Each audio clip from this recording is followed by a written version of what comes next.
감사합니다. 자, 본문 보겠습니다. 여호수아 4장 전체를 오늘 볼 텐데 1절부터 9절까지만 읽겠습니다. 1절부터 9절.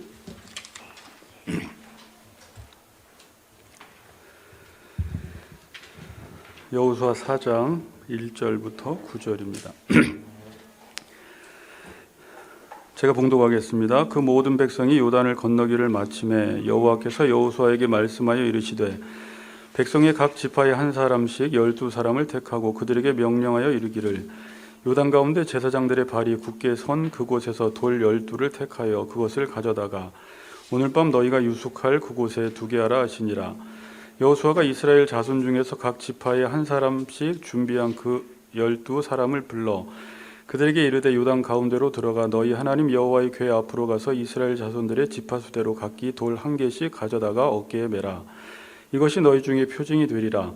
후일에 너희 자손들이 물어 이르되 이 돌들은 무슨 뜻이냐 하거든 그들에게 이르기를 요단물이 여호와의 언약궤 앞에서 끊어졌나니 곧 언약궤가 요단을 건널 때에 요단물이 끊어졌으므로 이 돌들이 이스라엘 자손에게 영원히 기념이 되리라 하라 하니라. 이스라엘 자손들이 여호수아가 명령한 대로 행하되 여호와께서 여호수아에게 이르신 대로 이스라엘 자손들의 지파의 수에 따라 요단 가운데에서 돌 12를 택하여 자기들의 유숙할 곳으로 가져다가 거기에 두었더라. 여호수아가 또 요단 가운데 곧 언약궤를 맨 제사장들의 발이 선 곳에 돌 12를 세웠더니 오늘까지 거기에 있더라. 아멘. 네, 이거 조금씩 올리는 것 같습니다. 자, 오늘 인사 한번 합시다. 오래간만에 뵀는데 여호와를 잊어버리지 맙시다. 이렇게 인사합시다. 여호와를 잊어버리지 맙시다. 네.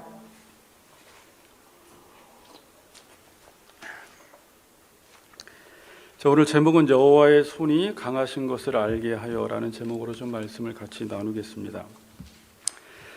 지난번에 살펴본 3장의 내용은 간단히 요단강을 건넜습니다. 이제 건너고 그 후에 이야기가 오늘 4장부터 시작이 되는데 제사장들이 언약궤를 메고 앞서고 백성들은 그 뒤를 따랐을 때 물이 넘치고 범람했던 그 요단강이 멈춰버리고 끊기고 서버려서 그곳을 마른 땅을 건너가는 놀라운 기적의 사건이 일어났습니다. 네. 자, 그리고 나서 이제 오늘 4장 1절이 시작이 됩니다. 자, 4장 1절을 같이 한번 읽어보겠습니다. 4장 1절 시작.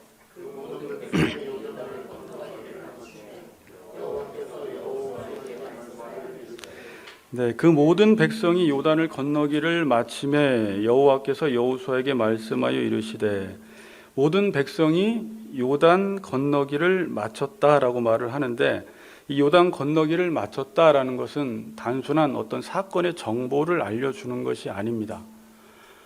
이것은 인간이 할 수 없는 일을 하나님이 하셨다라는 말이에요. 지금 기이한 일이 일어났다라는 말씀을 하는 것입니다. 단순히 요단 건너기를 마쳤다라는 정보를 알려주는 것이 아니라 사람은 할 수 없는 일을 하나님께서 하셨다. 우리가 배웠듯이 기이한 일들을 하나님께서 행하신 것입니다. 자, 지금 이스라엘은 어떤 상황이 있습니까? 가나안 정복 전쟁을 해야 하는 상황 가운데 있어요. 그래서 요단 동편의 세 지파 방과 함께 요단강을 건너가서 지금 가나안에 있는 7족속을 정복해야 하는 상황이 있습니다. 가나안을 정복하려고 하다가 요단강을 만나게 되었고 이 요단을 건너게 되었습니다. 그럼 보통 다음 스텝은 어떤 액션을 취해야 되죠? 정복 전쟁을 하다가 요단강을 건넜으면 그 다음 스텝은 전쟁 준비를 해야 되는 게 맞아요. 그런데 오늘 여호와께서 여호수아에게 말씀하세요. 자, 그걸 지금 4장 1절에서 말씀하는 거예요. 그 모든 백성이 요단 건너기를 마침에 여호와께서 여호수아에게 말씀하여 이르시되 뭐라고 말씀하십니까? 우리 1절에서 3절을 다시 한번 봅니다. 그 모든 백성이 요단을 건너기를 마침에 여호와께서 여호수아에게 말씀하여 이르되 백성의 각 지파의 한 사람씩 12사람을 택하고 그들에게 명령하여 이르기를 요단 가운데 제사장들의 발이 굳게 선 그곳에서 돌 12를 택하여 그것을 가져다가 오늘 밤 너희가 유숙할 그곳에 두게 하라 하시니라. 여호와께서는 지금 여호수아에게 바로 전쟁 준비를 하라고 말씀하지 않으시고 뭐라고 말씀하시냐면 지금 건너온 그 요단강에서 12명, 각 지파마다 한 명씩 택해서 돌 12를 가져다가 너희들이 유숙할 곳에 두라고 말씀을 하고 있습니다. 그럼 왜 이 돌을 가져오라고 말씀을 하는 것일까요? 6절 7절을 한번 보겠습니다. 6절 7절 여러분들이 한번 읽겠습니다. 시작.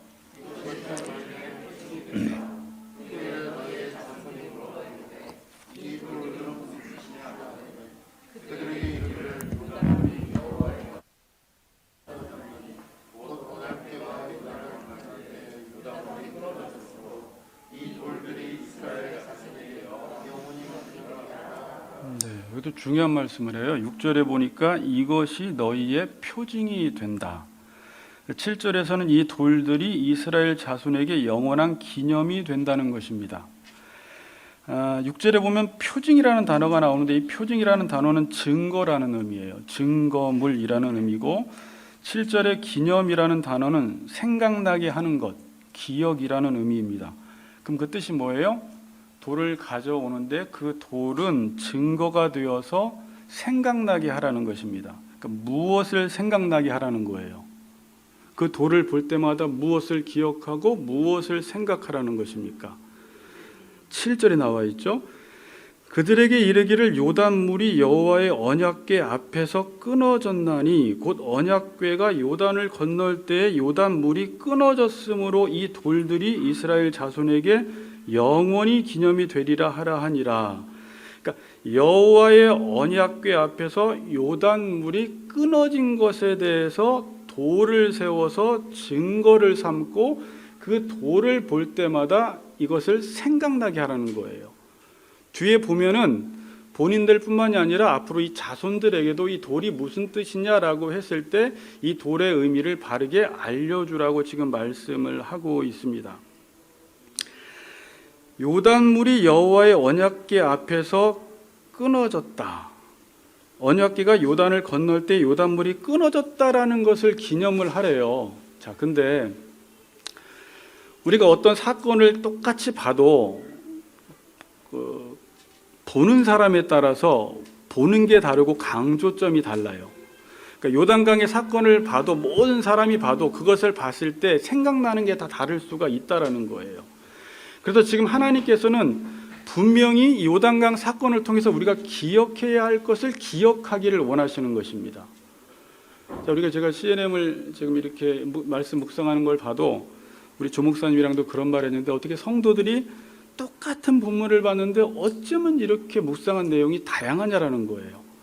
그러니까 어떤 분들은 자기가 보고 싶은 거 보는 분들도 계시고 강조하는 게 다 달라요. 똑같은 본문을 보고 어찌 보면 하나님께서는 그 본문 속에서 어떤 것을 기억하기를 원하시는데 물론 우리 저나 여러분들이 좀 미숙하니까 봐야 될 걸 못 보는 경우가 있지만 우리 목사들도 마찬가지예요.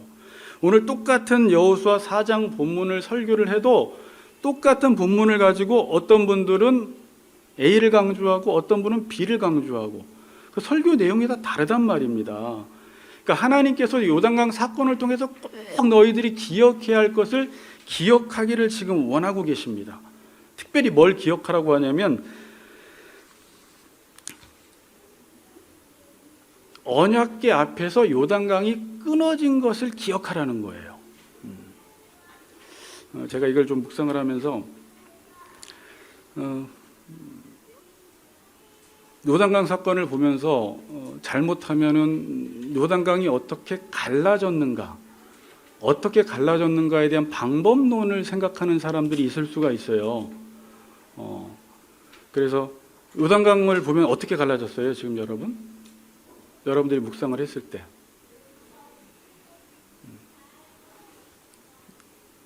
어떤 사람들은 제사장의 발이 잠기자 갈라지니까 그 제사장의 발을 우상시할 수가 있어요. 또 어떤 사람들은 언약궤를 앞세우니까 그 언약궤가 신비한 힘이 있다라고 생각하는 사람이 있을 수 있어요.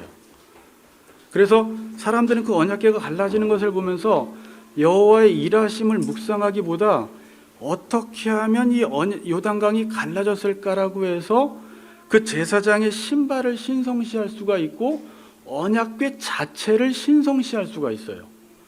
그런 일들이 언제 일어났냐면 사무엘상 4장이 일어났어요. 블레셋과의 전쟁 속에서 언약궤만 앞세우기만 하면 자신들이 전쟁에서 승리한다라고 생각을 했어요. 그때 그들은 그 언약궤를 그것이라고 불렀습니다. 그러니까 하나님과의 어떤 인격적인 관계가 없이 그냥 언약궤 자체를 신성시해서 언약궤를 가지고 나가면 전쟁에서 이긴다고 생각하는, 내용은 없고 형식만 남아버린 그런 일들이 훗날 역사 속에서 벌어지게 됩니다. 자, 지금도 우리가 우를 범하는 게 그런 것들이에요.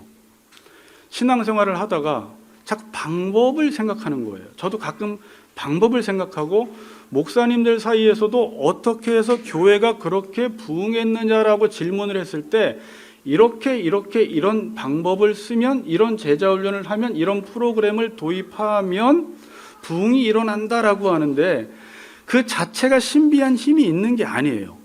아무리 그러한 방법론을 도입해도 하나님과 바른 관계에 있지 않으면 똑같은 방법을 동원해도 아무런 역사가 일어나지를 않습니다. 40일 금식 기도해서 내 병이 나았다라고 해서 똑같이 40일 금식 기도한다고 해서 병이 낫는 게 아니에요. 어떤 분들은 예전에 저 강남 금식 기도원에 약수물을 갖다가 먹으면 모든 질병이 낫는다라고 해서 많은 사람들이 그 약수물을 마셨지만, 저는 낫는지 안 낫는지 모르겠지만 그렇게 한다고 낫는 게 아니에요. 만약에 그렇게 하나님이 역사하신다면 그분은 하나님이 아니세요. 거기는 얼마든지 사탄이 역사할 수도 있어요. 또 하나는 여호수아가 그 명령을 했기 때문에 요단강이 갈라졌기 때문에 여호수아 자체를 신성시할 수가 있어요. 그를 추앙할 수 있다라는 거예요. 이게 지금 저나 교인들이 범할 수 있는 일이에요. 그래서 여호수아를 높일 수가 있어요. 지금도 한국교회 안에서 어떤 목사님의 말씀을 통해서 많은 사람들이 은혜를 받을 때 하나님이 그 종을 통해서 일을 하시는 건데, 그 종을 통해서 놀라운 역사가 일어날 때 사람들은 그 종을 추앙시하고 나중에는 신성시하기까지 해요. 여러분들이 요즘 묵상하는 사도행전을 봐도 그렇죠. 베드로와 요한이 기도하러 구시에 성전으로 가다가 안진뱅이를 만났어요. 그리고 안진뱅이를 고쳤어요. 사람들이 그 모습을 보고 놀랍게 여기죠. 그때 베드로가 한 말이 뭐예요? 12절에 이렇게 말해요. 베드로가 이것을 보고 백성에게 말하되, 이스라엘 사람들아, 이 일을 왜 놀랍게 여기느냐? 우리 개인의 권능과 경건으로 이 사람을 걷게 한 것처럼 왜 우리를 주목하느냐? 사람들은 베드로와 요한이 안진뱅이를 일으키면 누구를 쳐다봐요? 베드로와 요한을 주목하는데, 정확하게 베드로와 요한은 그 하나님의 것을 도둑질하지 않고 이 권능과 경건이 어디로부터 발생되었는지를 정확히 그 출처를 이야기를 합니다. 우리를 주목하지 말고 하나님을 주목하라는 것이죠. 제가 요단강 사건, 그러면 오늘 설교를 할 때 요단강 사건을 잘 기념하라라고 할 수 있는데, 이 본문을 계속 묵상을 하다 보면 하나님은 우리에게 도대체 뭘 기억하기를 원하실까? 제사장의 신발도 아니고 언약궤 자체도 아니고 여호수아가 명령했기 때문에 여호수아를 높여서도 안 되고, 여호와가 이 사건을 통해서 기념하라고 하는 것은 다시 한번 7절을 읽어봐야 돼요. 그래서 7절을 다시 한번 읽어보세요. 요단강 도하 사건을 통해서 하나님께서 우리에게 기억하라고 하는 게 뭔가? 7절 한 번만 더 읽습니다. 시작.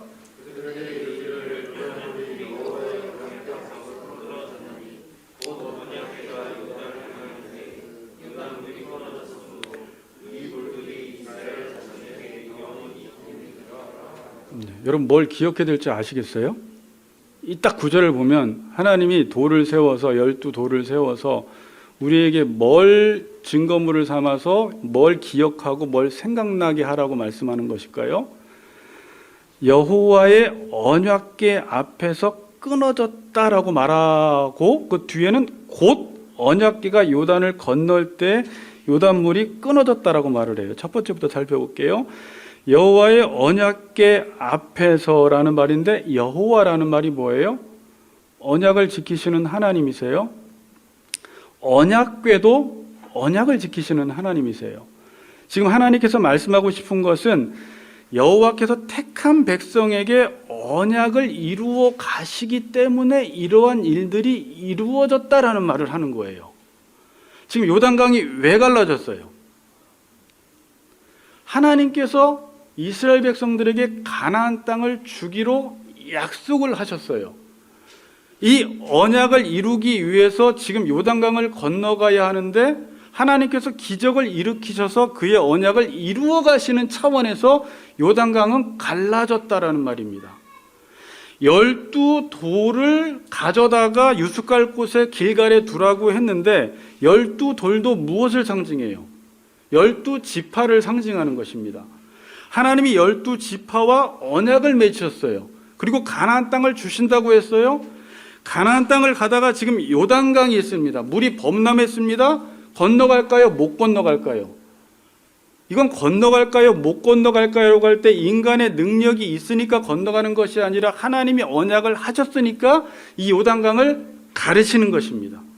그래서 요단강 건너기를 마치고 나서 하나님은 당장 전쟁 준비에 돌입하지 말고 이 돌을 가져다가 너희가 유숙할 곳에 둠으로 그것을 볼 때마다 언약을 신실하게 지키시는 그 하나님을 기억해서 앞으로 가나안 정복 전쟁에서도 이 돌을 볼 때마다 위기 상황을 만날 때마다 하나님이 누구인지를 기억함으로 계속해서 언약을 따라 신실히 살아가도록 이 돌을 기념하라는 것입니다. 여러분 삶 속에서도 가끔 요단강 같은 사건이 일어나요. 기이한 일들이 일어납니다. 인간으로서는 도저히 할 수 없는 일들이 일어납니다. 저의 삶 속에서도 그런 기적이 일어났고 여러분 삶 속에서도 그런 기적이 일어났습니다. 그걸 우리는 간증거리라고 이야기를 하죠. 왜 믿지 않는 자들에게는 일어나지 않는 일이 믿는 자에게는 일어날까요? 지금 하나님이 여러분 삶 가운데 창세전에 가지고 계신 그 계획을 이루기 위해서 여러분들이 그 말씀의 길로 가지 않으면 그 길로 갈 수 있도록 언약을 이루기 위해서 하나님이 때로는 축복도 하시고 때로는 징계도 하시면서 복을 주시면서 기적을 일으키시면서 그런 일들이 우리의 삶 속에 수많은 일들이 일어났어요. 여러분들이 그것을 돌을 세워 지금 기념을 하라는 거예요. 저도 설교 준비를 하다가 하나님이 제 인생 속에서 어떻게 역사하셨는지를 쭉 보니까 제가 다시 한번 되짚어 봤어요. 우리 집안이 4대째 기독교 집안이라고 아버지께서 말씀하셨는데 처음에 우리 증조 할머니께서는 무당이셨대요. 무당. 그리고 아버지는 여기에 혹이 많은 게 있으셨어요. 요즘은 혹이 없지만 그 당시에 아버지 혹이 너무 크셨대요. 그래서 뭐 구슬하고 별짓을 다 해도 혹이 안 없어졌는데 누가 예수님 교회 다니라고 해서 예수님을 믿어보라고 해서 그 증조 할머니가 예수를 믿고 아버지 혹이 난 거예요. 그리고 나서 저희 할머니께서 또 그렇게 열심히 예수를 믿고 할머니가 저한테 그래요. 기도원을 그렇게 많이 삼각산 기도원을 그렇게 많이 다니셨는데 우리 가정에서 목회자 한 명이 배출될 수 있도록 그렇게 기도를 하셨대요. 그렇게 기도를 하셨고 우리 아버지는 어려운 시기를 보내고 잘 배우지도 못하시다가 20살이 넘어서 인생 방황을 하시다가 미아리에 갔는데 어떤 한 교회에서 말씀을 듣다가 큰 은혜를 받으셨대요. 백파교회라고 하는데 저는 잘 모르겠어요. 그 당시에. 그렇게 은혜를 받고 너무 받은 은혜가 커서 교사를 시켜달라고 그 목사님께 이야기를 해서 30여 년 이상을 교사 생활을 하셨고 그 이후에 동부교회 가서 25년 동안 부장집사님 생활을 하셨고 장로님 생활을 하셨고 지금까지 우리 아버님이 신앙 안에서 견고하게 서 계시는 건데 그 증조 할머니 아버지의 기도를 통해서 하나님이 그 언약을 이루어 가셔서 저 같은 부족한 종이 20살 됐을 때에 술을 마시러 오토바이 타고 가다가 하나님이 저를 부르시는 그리고 나서 동부교회를 가게 하시고 목사님을 만나게 하시고 그 이후부터 수많은 사건들이 일어났죠. 그래서 저는 저의 인생이라는 것은 제가 계획을 세워서 제가 살아가는 것이 아니라 하나님이 어떤 언약을 내 삶 속에서 이루어 가시는구나라는 사실을 알았을 때부터는 인생은 철저히 하나님의 계획 안에 있기 때문에 그 하나님의 계획에 대한 기대감이 있을 수밖에 없는 거예요. 여러분들도 충분히 하나님을 향하여 여러분 인생에 대한 기대감을 가지셔야 돼요. 지금도 그 일들을 이루어가고 계시는 과정 가운데 있다는 것입니다. 그래서 여러분들이 간증을 한 분들도 계시지만, 그래서 그때 그러한 사건들이 여러분 인생 속에 일어난 거예요. 하나님의 어떤 일들을 이루시기 위해서. 그리고 그 사건은 잊어버리면 안 돼요.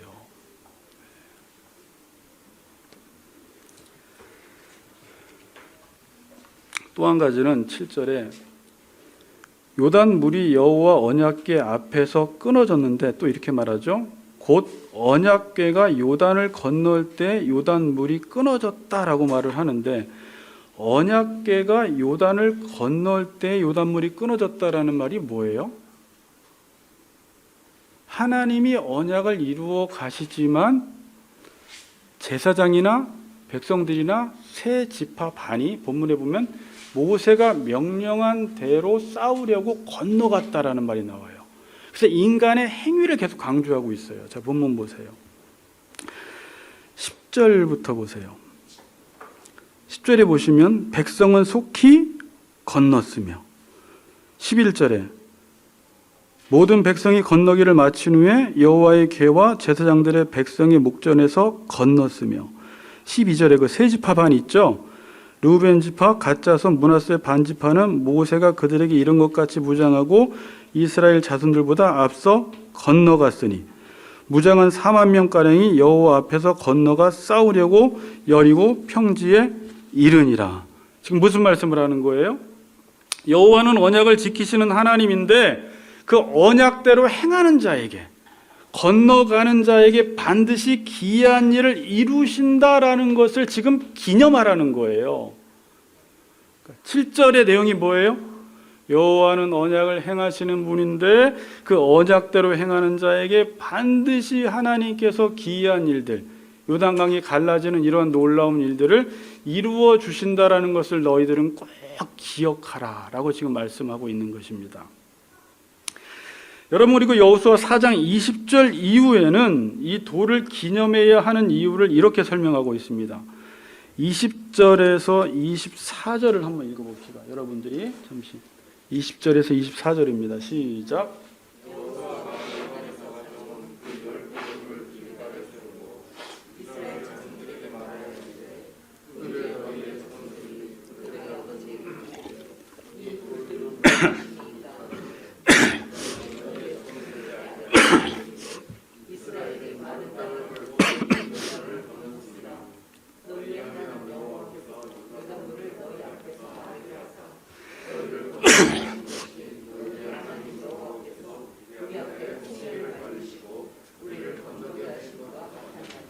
네.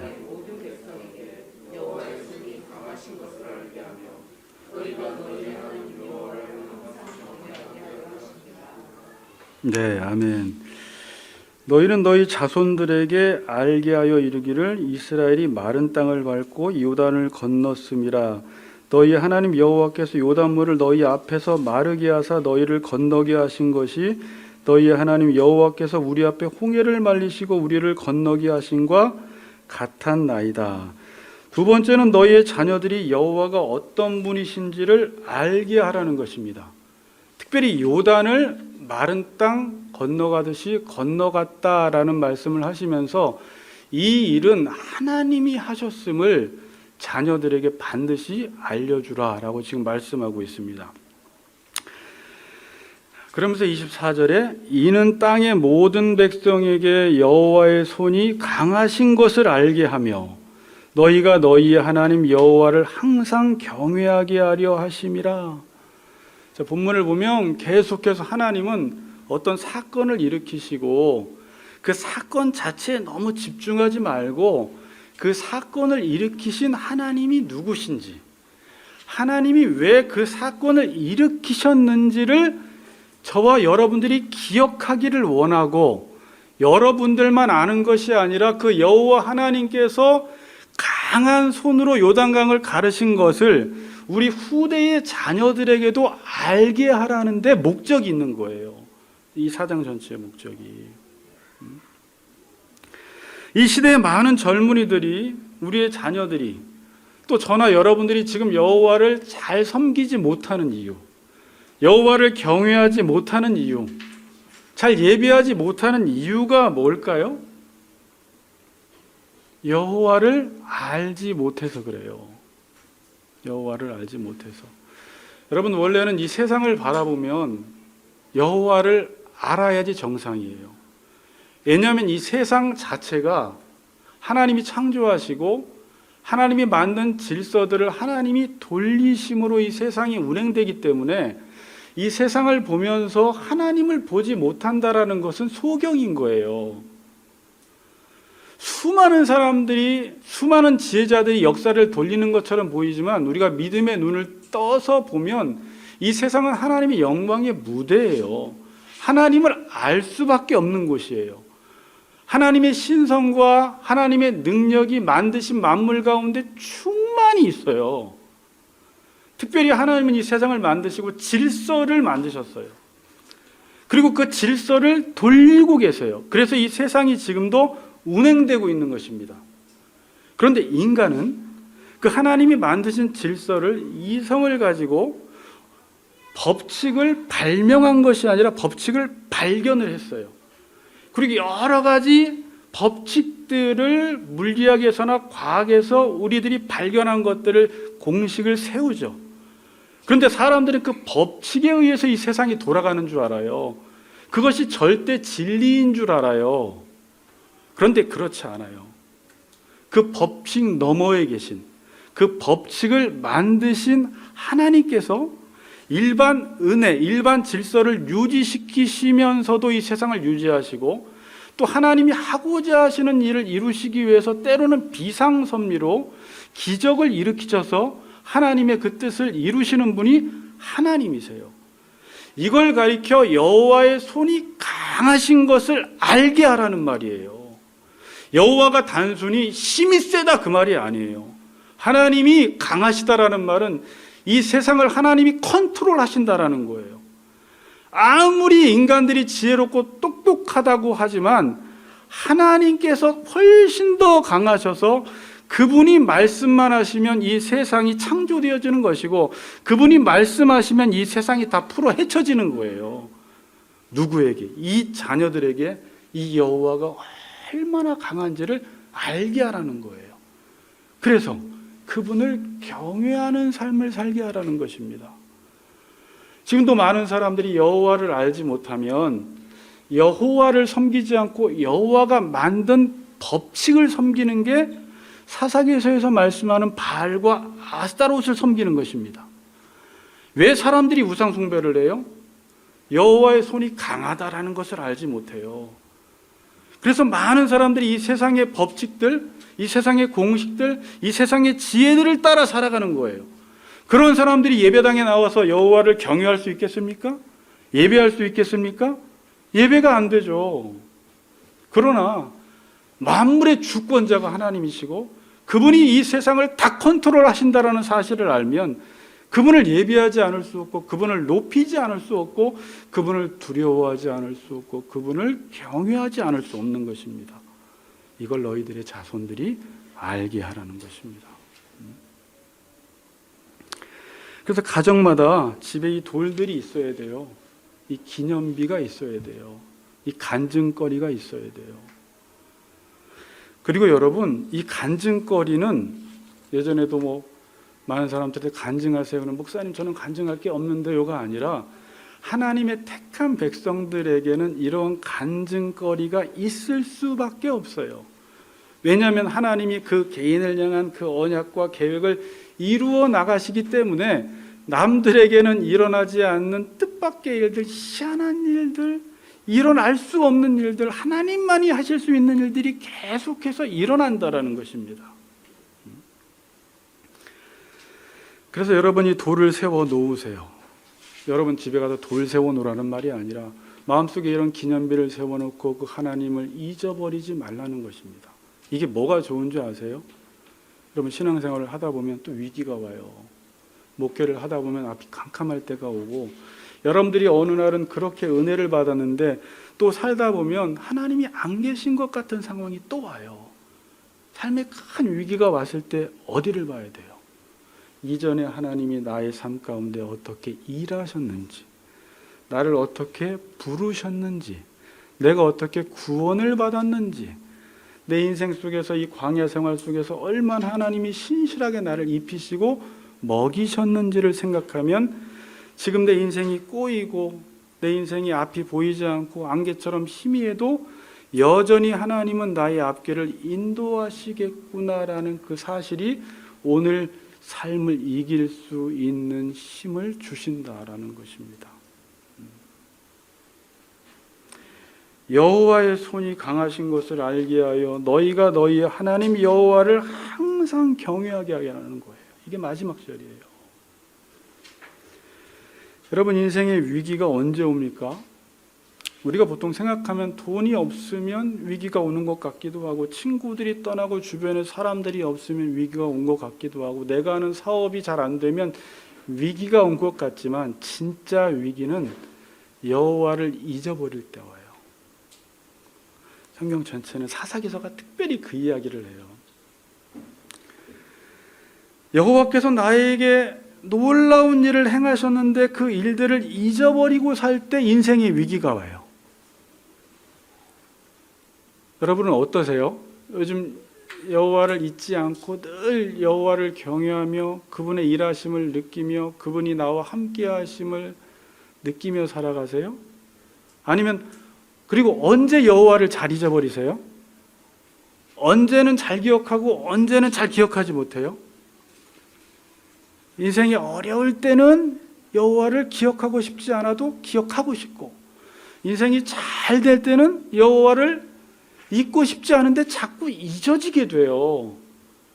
신명기 8장 한번 보세요. 본문 한번 띄워주세요. 8장 11절에서 19절, 거기 한번 본문 펴보세요. 앞에도 있고요. 몇 구절 읽어드릴게요. 내가 오늘 내게 명하는 여호와의 명령과 법도와 규례를 지키지 아니하고 내 하나님 여호와를 잊어버리지 않도록 삼갈지어다. 내가 먹어서 배부르고 아름다운 집을 짓고 거주하게 되며 또 내 소와 양이 번성하며 내 은금이 증식되며 내 소유가 다 풍부하게 될 때에 내 마음이 교만하여 내 하나님 여호와를 잊어버릴까 염려하노라. 여호와는 너를 애굽 땅 종되었던 집에서 이끌어 내시고. 여호와를 잊어버릴 때가 언제예요? 내 인생이 내가 손만 대는 것마다 잘 되는 거예요. 자녀가 잘 되고 물질적으로 잘 되고 부유해지고 모든 것이 잘 풀릴 때 여호와를 잊어버리게 된다라고 지금 말을 하고 있어요. 14절에 내 마음이 교만하여 내 하나님 여호와를 잊어버릴까 염려하노라. 그러니까 이 말은 뭐냐면 내가 여호와를 잊어버렸을 때는 어떤 상태에 있는 거예요? 교만해진 상태에 있는 거예요. 그럼 그때는 어떻게 살아갈까요? 17절 18절 보니까 내가 마음에 이르기를 내 능력과 내 손의 힘으로 내가 이 재물을 얻었다 말할 것이라. 어떻게 살아가요? 내 능력과 내 손의 힘으로 내가 이 재물을 얻었다 말할 것이라. 내 하나님 여호와를 기억하라. 그가 내게 재물 얻을 능력을 주셨음이라. 이렇게 말하고 있어요. 그러니까 교만할 때는 내 능력과 내 손의 힘으로 이 재물을 얻었다고 말하게 되는 거예요. 근데 아까 여호수아서 4장에서 우리 자녀들에게 뭘 알게 하기를 하나님이 원하셨어요. 여호와의 손이 얼마나 강하신지를 알고 그를 경외하는 삶을 살아야 하는데, 어느 날 그를 경외하지 않고 그를 멀리 했는데도 인생이 잘 풀릴 때 여호와를 잊어버리게 되고, 내 인생 무슨 여호와의 힘으로 사는 거야, 내 능력과 내 손의 힘으로 사는 거지라고 할 때 멸망한다는 거예요. 조심하라는 거예요. 여러분, 교만은, 자, 한번 다시 들어보세요. 내가 똑같은 말인데 잘 들어보세요. 내가 할 수 있다고 하는 게 교만함이에요. 인간은 원래는 내가 할 수 없어요. 자, 근데 이 말이 참 어려운데, 자, 인간은요, 힘이 있고 자유의지가 있어서 내가 할 수 있어요, 없어요? 한번 집사님 대답 좀 해보세요. 내가 할 수 있어요, 없어요? 할 수 있어요. 할 수 있는데 할 수 없어요. 자, 인간은 할 수 있어도 해야 하는 것을 하지 못해요. 그래서 할 수 있을 때 무엇인가 내 힘으로 열심히 하면 다 쓰레기만 배출해요. 정말 그래요. 근데 하나님이 내가 할 수 있어도 할 수 없다라는 것을 깨달아야 되는데 내가 할 수 있을 때는 할 수 없다라는 것을 깨닫지 못하니까 하나님이 정말 내가 할 수 없는 상황을 만들어줘요. 몸이 연약해진다든지 아무것도 못한다든지 재정적인 어려움을 당한다든지 인생의 막다른 길을 가게 하므로 할 수 없는 상황 속에 할 수 있는 하나님을 붙들게 만드는데 평생 우리가 배우는 게 이거 하나 배우는데 그렇게 힘들어요. 내가 할 수 없고 하나님은 할 수 있으니까 내게 능력 주시는 자 안에서만 내가 모든 것을 할 수 있다라는 이 사실 하나를 깨닫는데 일생이 다 걸려버려요. 일평생 배워야 되는 거예요. 그래서 지금 돈이 많고 모든 일들이 잘 되고 내 집안이 부유해져서 내가 모든 것을 해도 나는 할 수 없고 하나님만이 하실 수 있고 하나님의 손이 강하다는 사실을 아는 사람은 이걸 가지고 교만해지지 않아요. 오히려 그걸 가지고 하나님께 더 감사해요. 하나님을 더 경외하고 하나님을 더 의지하는 삶을 살아간다는 것입니다. 저나 여러분 중에 가장 복된 사람이 누구예요? 잘 될 때나 못 될 때나 내 힘으로는 아무것도 할 수 없고 하나님만이 강하시고 하나님만이 전능하시고 하나님만이 하실 수 있다라는 사실을 깨닫고 살아가는 것이 경건이라고 하는 거예요. 경건한 삶이다. 여러분 요즘 인생이 잘 풀리는 분 계세요? 이때 더 여호와를 경외하시고 여호와를 잊어버리지 마세요.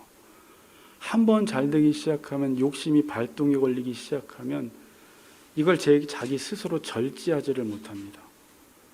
신명기에서는 분명히 이야기해요. 너희들 그렇게 하다가 교만해지면 멸망한다라고 말을 해요.